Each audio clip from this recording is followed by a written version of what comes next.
and welcome. You're watching the News Hour Agenda. I'm Padmaja Joshi. It's barely been 24 hours since the caretaker government of the Taliban in Afghanistan has been announced. And already their reality is out there and apparent, if it wasn't apparent before, that is. Just today, 5 journalists from an Afghan daily were arrested, whipped and caned. Officially, it was said that they have been advised. Finally, when they were released, they were left with welters across their back and other parts of their body. Women protesters who were chanting slogans asking for equal rights and freedom were chased and beaten. But should that really be surprising for us at all? Considering that this so-called interim government of the Taliban is literally staffed with internationally designated terrorists and radicals. People who are UN designated terrorists, who are accused of crimes against humanity. Given that all of this is still happening, you would have thought that those who were left in any doubt about the reality of Taliban are finally waking up. But even that is too much to expect, because today we were told that the Taliban should be given a chance. We should actually sit back and see if they are actually going to run a government according to the tenets of Sharia, which allow for equal rights and justice for everyone. Who knows? Maybe, just maybe, this government of terrorists and radicals may turn out to be the paragons of good governance. इसे मैं ये समझती हूँ कि तालिबान एक हकीकत बन के सामने आ रहा है और अब की बार अगर वो आए हैं और हुकूमत करना चाहते हैं अफगानिस्तान में और किस तरह गवर्न करना चाहिए, जो मदीने का हमारा मॉडल रहा है हमारे हुजूर सल्लल्लाहु अलैहि वसल्लम का, तो अगर वो वाकई उस पर अमल करना चाहते हैं तो मुझे लगता है वो दुनिया के लिए एक मिसाल बन सकते हैं। अफगानिस्तान एक अलग मुल्क और उन्हें अब उस मुल्क को संभालना जो वहाँ पे आए। मैं ये उम्मीद करूंगा कि वो इंसाफ हर एक से करेंगे और एक अच्छी हुकूमत चलाएंगे। अगर तालिबान का आचरण सही हो गया ह्यूमन राइट्स के लिए, वुमेन राइट्स के लिए और डेमोक्रेटिक राइट्स के लिए, अगर वो सही काम करते हैं, वेट एंड वॉच करके इनके आचरण को देखते हुए आगे की हमारी सरकारें कार्रवाई करेंगी। You're watching the News Hour at 10, debate number 1 on Times Now, Super Prime Time. R.P. Singh, national spokesperson of the BJP, joins us along with activist Sushil Pandit, Ifra Jan, national spokesperson, additional spokesperson of the National Conference, and journalist Ved Pratap Vaidik, who in fact is one of the people who had written a letter asking for a chance to be given to the Taliban. Mr. Vaidik, now that you've seen the events of the last 24 hours or the last 20 days, do you still have hope that the Taliban is going to be reformist and reformed?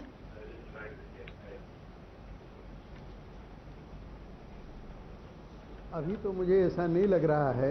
जो 33 लोगों के नाम मैंने सुने हैं और उनके बारे में जो थोड़ी बहुत जानकारी मुझे है, उससे लग रहा है कि तालिबान सरकार अब वैसी ही चलेगी जैसी कि वह 20-25 साल पहले चली थी। और अगर वैसा होता है तो भारत सरकार को बहुत सोचना पड़ेगा कि क्या करें क्या न करें। लेकिन मेरा एक ख्याल ये भी है कि शायद अभी 2-3 दिन और देखना चाहिए कि वो कुछ और लोगों को, ताजिक समुदाय, उज़्बेक, किर्गिज़, तुर्कमान, इन सब को भी उसमें शामिल करें। और मैं तो ये समझता हूँ कि बढ़िया सरकार वो होगी कि जिसमें एक आध सिख और हिंदू भी हो, क्योंकि जब तालिबान ने हमसे रिकॉग्निशन मांगा था तब मैंने ये शर्त ही उनके राजदूत के सामने रखी थी कि आपके साथ अगर अफ़गानिस्तान के सभी समुदायों के लोग हों और आपकी सरकार रिप्रेजेंटेटिव गवर्नमेंट हो तो हमें रिकॉग्नाइज़ करने में कोई एतराज़ नहीं होगा।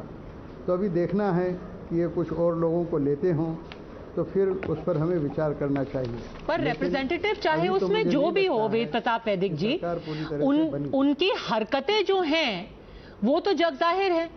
Everyone can see what they stand for, that for them human rights are immaterial. उसमें रिप्रेजेंटेशन से क्या फर्क पड़ जाएगा? वो आप ठीक कह रही हैं, ये आप बिल्कुल ठीक कह रही हैं कि हमको ह्यूमन राइट्स भी देखना चाहिए और दूसरे सिद्धांतों पर भी गौर करना चाहिए। लेकिन ये उनका आंतरिक मामला है, इसको हम बाइलेटरल मामला नहीं बना सकते हैं। अगर इस तरह के मामलों को बाइलेटरल मामला बनाते तो हम कम्युनिस्ट रूस के साथ डिप्लोमेटिक रिलेशंस बनाते ही नहीं, हम पाकिस्तान से बात करते ही नहीं, हम पाकिस्तान से कोई डिप्लोमेटिक रिलेशंस नहीं रखते, सऊदी अरब से हम कोई डिप्लोमेटिक। ये आंतरिक मामला है, ह्यूमन राइट्स अफगान ह्यूमंस के हैं, उनसे हमें क्या फर्क पड़ता है? नहीं, ऐसा नहीं है। ये इनसे ये पूछिए कि कल मैं इनके घर में आकर कब्जा कर लूं। एक मिनट सर सुनिए। वैदिक जी, आरपी सिंह आपसे कुछ पूछ रहे हैं। मेरा कहना ये है, ये नहीं, आपसे मैं आपके घर पे आकर पूछे। वैदिक जी, बहुत आदर है आपका, परंतु कृपा करके सुन भी लीजिए। हाँ।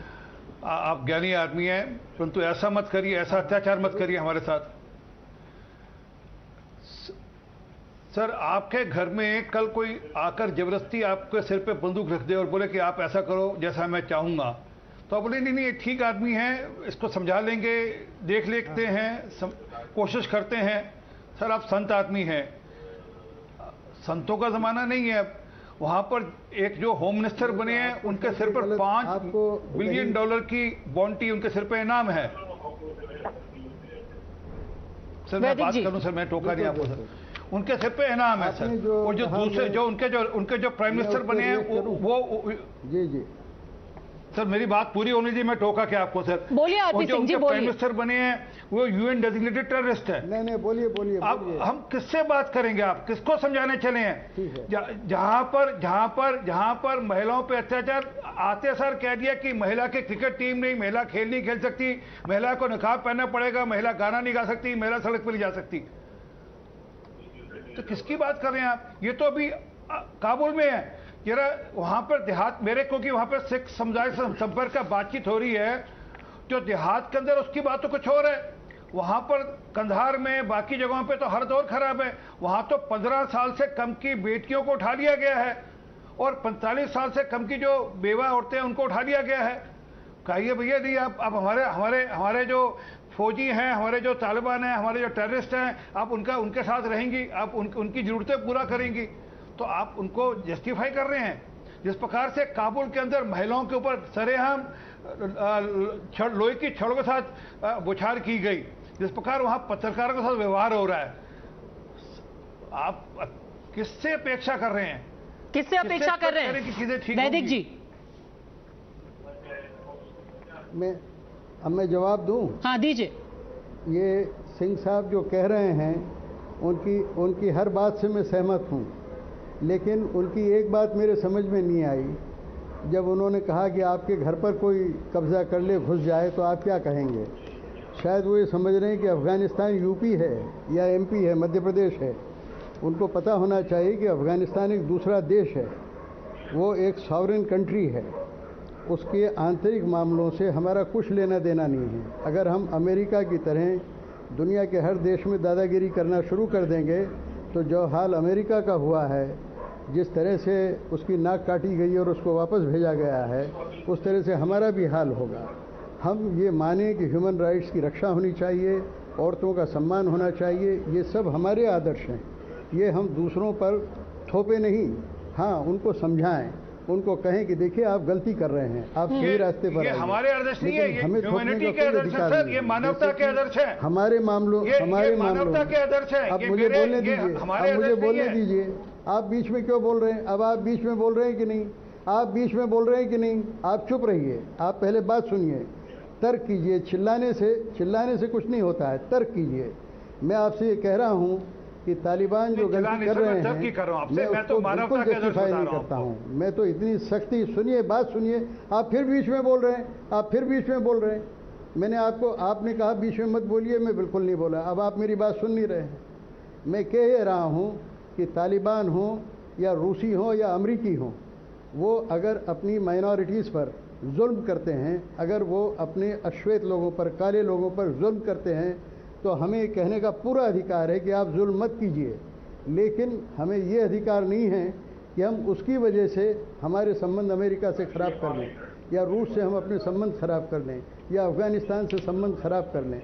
हमारा काम ये है कि हम ह्यूमन राइट्स की बात करते रहें, उनको समझाते रहें, मनाते रहें, लेकिन उनको हम असली मुद्दा न बनाएं। असली मुद्दा है कि भारत के हित क्या हैं, हमारे राष्ट्र हित क्या हैं, उनकी रक्षा हमें अफगानिस्तान में करना है। ओके, सुशील पंडित, हमारे हितों की रक्षा करें और धीरे धीरे तालिबान को हम उस दिशा में ले जाते रहें जहां पे वो थोड़ा महिलाओं का हित, थोड़ा पत्रकारों का हित भी थोड़ा थोड़ा करके देख लें। पद्मजा जी, जैसे देशों के आंतरिक मामले उनके अपने होते हैं, इसी तरह अंतरात्मा का मामला भी हर एक व्यक्ति का अपना होता है। वो कैसे किसी अन्याय को देखता है, कैसे किसी व्यवस्था को देखता है और उस पर क्या तजवीज देता है, ये उसके अपने विवेक पर निर्भर है। तो मैं वेद प्रताप वैदिक जी के विवेक को लेकर कोई विवेचना नहीं कर सकता, लेकिन मैं इतना जरूर कह सकता हूं पद्मजा जी कि इसी अफगानिस्तान के तालिबान ने कश्मीर के मुसलमानों की नुमाइंदगी करना, उनकी देखभाल करना और उनकी जंग में, उनकी जद्दोजहद में अपनी शमूलियत का आश्वासन दिया है। इसी तालिबान ने हमारे सबसे प्रमुख शत्रु चीन को अपना स्ट्रेटेजिक पार्टनर घोषित किया है। इसी तालिबान ने हमारे नेतृत्व से मिलने तक से गुरेज किया है, बात करने तक से गुरेज किया है। इसी तालिबान ने हमारे सैकड़ों भारतीयों को अगवा किया और मान मनोबल के बाद छोड़ा है। इसी तालिबान ने ये परिस्थितियां पैदा कर दी हैं कि भारत के दूतावास को, भारत के कॉन्सुलेट्स को वहां पर ताला लगा करके निकलना पड़ा है। ऐसी परिस्थितियों में जब आप जानते हैं कि उसकी अम्बिलिकल कॉर्ड, उसकी रसद, उसकी सांस, उसका ऑक्सीजन पाकिस्तान दे रहा है, आप किस भ्रम में खुद को डाले बैठे हैं और देश को भी उसी भ्रम में धकेलना चाहते हैं कि तालिबान आपकी मान मनोबल से, आपके शिष्टाचार से, आपके उपदेश से कुछ सीख करके नरम पड़ जाएगा और आपका धन्यवाद देकर कहेगा जी क्षमा कीजिए, मैं सुधर जाता हूं, मानवाधिकारों का हामी हो जाता हूं। ये कौन सी मासूमियत है, ये कौन सा भोलापन है, ये क्या भ्रमजाल है? और इस मासूमियत का नतीजा ये होगा, जैसे कि अंग्रेजी में कहते हैं वैदिक जी, we'll have blood on our hands in trying to whitewash a murderous regime.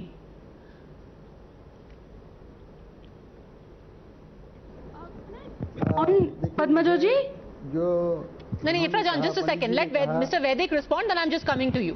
Mr. Vedic. जो पंडित जी ने कहा और जो सिंह साहब ने कहा, मेरा उससे जरा भी मतभेद नहीं है।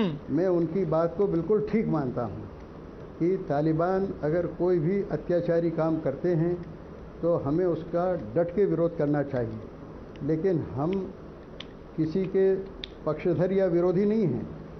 हमको भारत का पक्ष लेना है, भारत के हितों की रक्षा करना है और वो सबसे सुप्रीम है।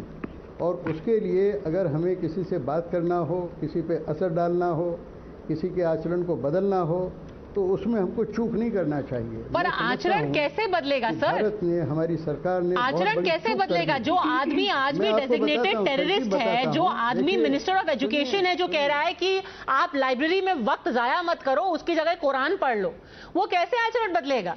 वो ऐसा तो है नहीं कि कल पीएचडी हो जाएगा।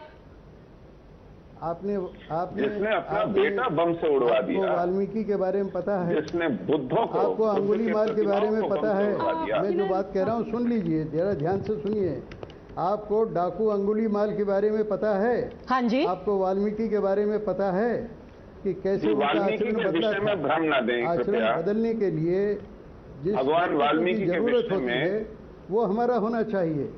मेरा कहना ये है, सुन लीजिए बात पहले पूरी तरह से। मेरा कहना ये है कि हमने एक मौका खो दिया। हम पहली बार सुरक्षा परिषद के अध्यक्ष बने थे। हमको प्रस्ताव लाना चाहिए था कि 1 साल तक वहाँ पर यूएन पीस कीपिंग फोर्सेस रहेंगी और वो वहाँ चुनाव कराएंगी। चुन के जिसको भी चाहे अफगान जनता ले आए। ईरान की जनता ने आयतुल्लाह खुमैनी के लोगों को चुना कि नहीं चुना? आप क्या कर सकते हैं? वो चला रहे हैं अपना राज अपने ढंग से, लेकिन ईरान से हमारा संबंध बहुत अच्छा है। सऊदी अरब वाले अपने ढंग से चला रहे हैं राज। हमारा कहना थोड़ी मानते हैं, वो शरीयत की चीज़ें मानते हैं, लेकिन राज चला रहे हैं, उनसे हमारा संबंध बहुत अच्छा है। Okay, respond to this RP Singh, then I really must bring in Ifra Jan as well. इसको रिस्पॉन्ड कीजिए कि आप सच में अगर कुछ करना चाहते थे तो यूएनएससी के पास आपके पास मौका था, गवा दिया आपने। देखिए वहां पर भी प्रस्ताव पास किया और बड़ा स्पष्टता से कहा कि किसी भी राज्य को, अफगानिस्तान को अपने आतंकवादियों को शरण देने के और आतंकवाद के लिए यूज करने के लिए नहीं अलाउ करेंगे। पर वेद प्रकाश वैदिक जी, मेरा प्रश्न दूसरा है जी, आप हाफिज सईद को समझा पाए क्या? आप तो बातचीत कर रहे थे, नहीं समझा ना वो कैसे डीएनए, और आप कृपा कर भगवान वाल्मीकि जी को आप इन आतंकवादियों से कंपेयर कर रहे हैं। उनके सर मैं आप कैसे कंपेयर करें भगवान वाल्मीकि जी को? मतलब आप कमाल की बात कर रहे हैं। आप भगवान वाल्मीकि जी को तालिबानियों से कंपेयर कर रहे हैं। आप भगवान वाल्मीकि जी को $5 बिलियन की जिसके सिर पे बाउंटी है उनके साथ कंपेयर कर रहे हैं आप। अरे आप पढ़े लिखे, सूझवान, बहुत आप उनके ज्ञानी आदमी है, फिर इस प्रकार की आप बातचीत करें, कैसे बात करें? के बारे में फिर ठीक से पता नहीं है आपको अंगुरी माल और वाल्मीकि के बारे में फिर ठीक से पता नहीं है कि वो क्या करते थे। आपने हाफिज सईद की बात की, अब मैं आपको बताता हूँ कि हाफिज सईद तो कुछ भी नहीं है जी। लाल डेगा। आप बात हाफिज सईद की नहीं है, बात इस बात की है कि आप तालिबान को नॉर्मलाइज कर रहे हैं। आप तालिबान जो वहां पर अत्याचार तालिबान कर रहा है उसको आप नॉर्मलाइज कर रहे हैं। आप कह रहे हैं कि कुछ 13 या 20 या लोग बंदूक लेकर आ जाए, बोले हम यहाँ के शासन चलाएंगे, वो ठीक हो जाएगा। मैं एक बात मानता हूं आपका एक कंसर्न मानता हूं कि एक आपका कंसर्न मानता हूं कि हमें ये देखना पड़ेगा अपने लोगों का इंटरेस्ट क्या है, जो हमारे लोग वहां रह गए फंस गए उनको कैसे निकालें, उसकी चिंता हमें करनी पड़ेगी इसी के बीच में से। Okay, it is one thing to look out for one's own interest, Ifra Jan, and it is quite another to say that we hope that they are going to give good governance and inclusive governance. I think yesterday's cabinet has made it amply clear there is no inclusion, there is no governance, leave alone good governance. You see, Padmaja ji, we have to understand that Taliban has been around since 1980s. So all of us know their ways, all of us know their methods and their ideology. Yet on 31st of September 2021, it happens to be the BJP government and our ambassador, Mr. Mittal, who met the Taliban in Doha and submitted a memorandum to them. The memorandum listed certain demands and certain Actually, the ambassador did not submit memorandum. The Taliban envoy wanted something from India. We said that we are not promising anything. We want this to be ensured. We did not actually submit a memorandum, but please go. Why are we having, ma'am? No. Our Foreign Secretary, Harshvardhan Shringla, in a press conference he gave in the US 3 days back, confirmed that we did submit a memorandum to them, just like they must have submitted one to us, where we clearly listed out some things. We listed our concerns, yes. Rights of women. We listed 3 concerns, yes. We are concerned, and we said that, listen, we are concerned that and first of all, that meeting happened at the instance of Mr. Stanek Zai. Memorandum makes it seem as if we sought a meeting and we said, sir, please, ये हमारी 3 मांगे हैं, जरा इनको पूरी कर दीजिए. That's not how it is. Can we come back to the present, please? We have debated that ad nauseum. Can we please come to the present, Ifra Jan, and say, isn't it a bit rich, even after all of the evidence at hand, when 5 journalists have been whipped by the Taliban, they've got whip marks on their back to say, we hope they'll give good governance. What in the last 24 hours has hinted to you that they are aiming for good governance? Okay. You know, Padmaja ji, I was hoping that we will at least talk about the demands we presented, that they should take care of the women, minorities, but let's forget that. For once in this debate, you've talked about every minority, every journalist, for nobody in this channel till now mentioned Danish Siddiqui. You worry about minorities and Taliban while you refuse to acknowledge your own minorities at home who died there. आपने तो दानिश सिद्दीकी का नाम तक नहीं लिया अभी तक. आप क्या परेशान होती है तालिबान की माइनॉरिटी के लिए? मैडम, हमने बहुत नाम लिया दानिश सिद्दीकी का. हमारे कॉलीग रहे हैं, हमने उनके साथ काम किया है, उनका नाम लिया है. हमारे मंत्री ने जो इंफॉर्मेशन एंड ब्रॉडकास्टिंग है उन्होंने कंडोल भी किया है. प्लीज किसी एक इंडिविजुअल की मौत को इस तरीके से पॉलिटिक्स में मत घसीटिए. It's a disservice to his memory. I don't want to drag in Danish into this, please. Padmaja आपने एक बार बोला कि जिसने उनको मारा है that they are brutish medieval people. Let's not get into that, madam, please. And why they killed him the way that they did. Please, for heaven's sake, let's not insult an individual. I don't want to get into that. Please. Their own citizen because he was a Muslim. The BJP government did not even acknowledge their own dead citizen. What is wrong with you? And you worry about the Indian government facilitated the return of his mortal remains. Please, let's not have this kind of sick debate about an individual who's no more. Please don't get hyper. Whoever is getting hyper, sir, the BJP spokesperson in Haryana Mahapanchayat has been raising genocidal slogans against Muslims. The BJP spokesperson in a Haryana Mahapanchayat has been raising genocidal slogans against Let's not talk about Mahapanchayats, madam. Please, for heaven's sake. First you talked about Danish. Then you said because he was a Muslim, he was not acknowledged. This is ridiculous. He's an Indian citizen, madam. He's an Indian citizen. He was an Indian journalist. And unfortunately, he was killed by a bunch of medieval brutes. Let's just leave it at that. May he rest in peace. Let's not do politics over it. Now, can you tell me what in the last 24 hours has given the hint to some people that the Taliban are capable of quote-unquote good governance? Nobody has said the Taliban is capable of good governance. Everybody has said that please go and get us some good governance. Please go and respect the rights of women. Who has said that they already Sushil Pandit. Sushil Pandit, didn't we have people today, especially mainstream parties from Kashmir, Jammu Kashmir, who said that we are hoping still that they follow the principles of Sharia, which basically are about equality and good governance. Yes. Something that we and I'm so happy they did. Please you see, elevation of Taliban in Afghanistan has actually made a lot of people secretively very happy. And their happiness is visible from their body language and the words. They can't believe their luck and they can't hide their smiles. And these are the closest jihadis we were telling you, who are now stepping out in the open. I'm very happy. I am very happy that they are stepping out and the world is looking at them for who they are.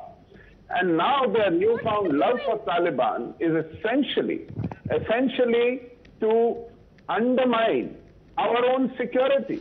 Their love for Taliban is to undermine our own interests and to drive their own politics. And amazing thing is that 3-week-old memorandum, when there was no government in place, no listed terrorists in the office, no brutality of women, that is being quoted to hide behind. How can you hide behind a 3-week-old memorandum when you now know that Tajuddin Haqqani has become the Home Minister, Mullah Akhund has become the Prime Minister, and the entire crop of women is being whipped publicly. They are being assaulted and brutalized in public. Absolutely. And to, after all this, claim that we have hopes of the Taliban to be inclusive and human and care for human rights is nothing but trying to give them a shield to hide behind. Let's call them out for what they are. While looking after our own interests, please, let's not try and give them a clean chit and whitewash what this government, this so-called government, actually stands for. Thanks very much, all gentlemen, Ifra Jan, for having joined me.